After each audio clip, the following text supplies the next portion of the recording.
कौशल्या के राम बबुआ सुमित्रा के लक्ष्मणा।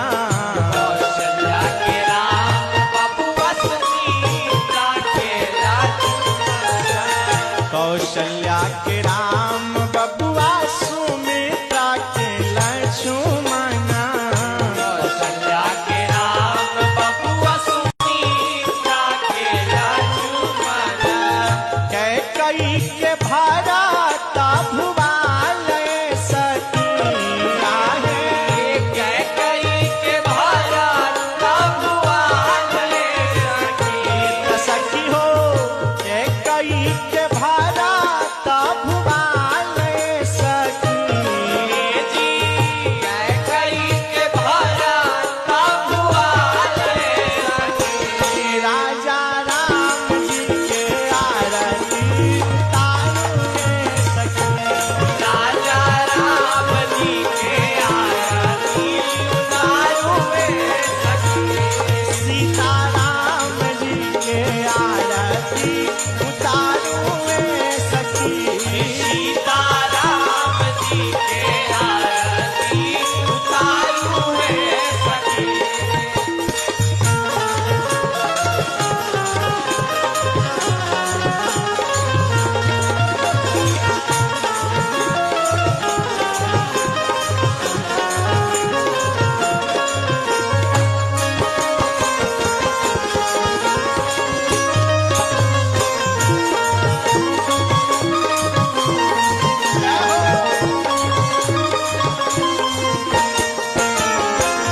कवन रंग राम बबुआ कवन रंग लक्ष्मणा।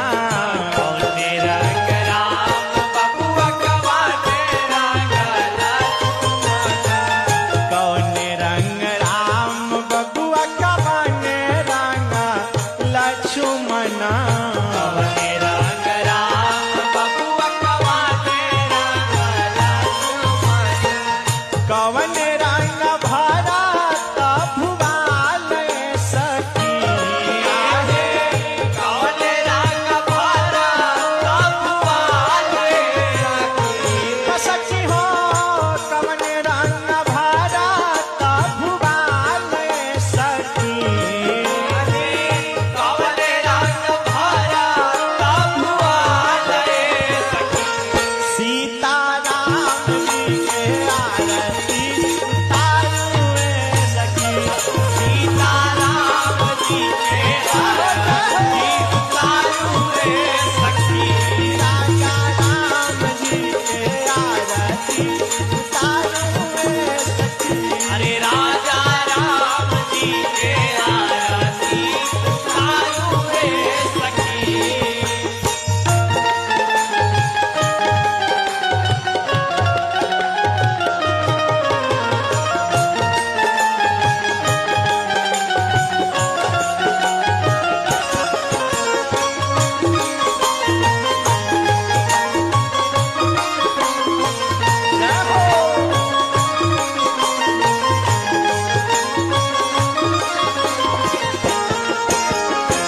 श्याम रंग राम भैया गोरे रंग लक्ष्मणा।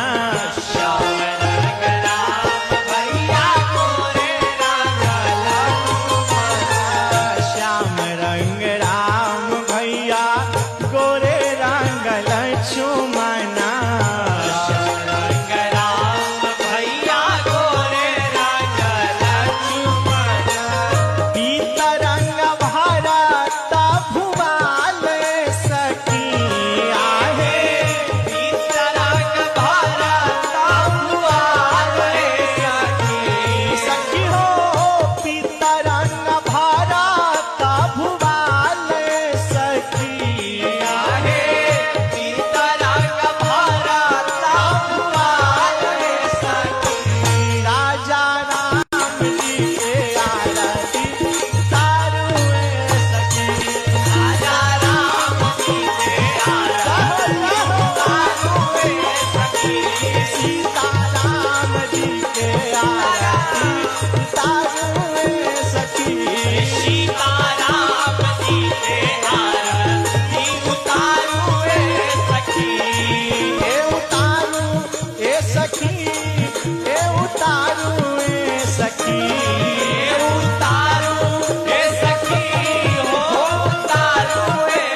बाती बार के सुन के थारी हवा में जीवा बाती मार के आरती उतारा सखिए दशरथ के लाल के आरती उतारब सखिए दशरथ के लाल के आरती उतारा सखिए कौशल्या के लाल के आरती उतारब सखिए कौशल्या के लाल के भारी भारी अंजूरी से मोतिया लुटाई के भारी भारी आजूरी से मोतिया उतार के भारी भारी अंजूरी से मोतिया लुटाई के भारी भारी आजूरी से मोतिया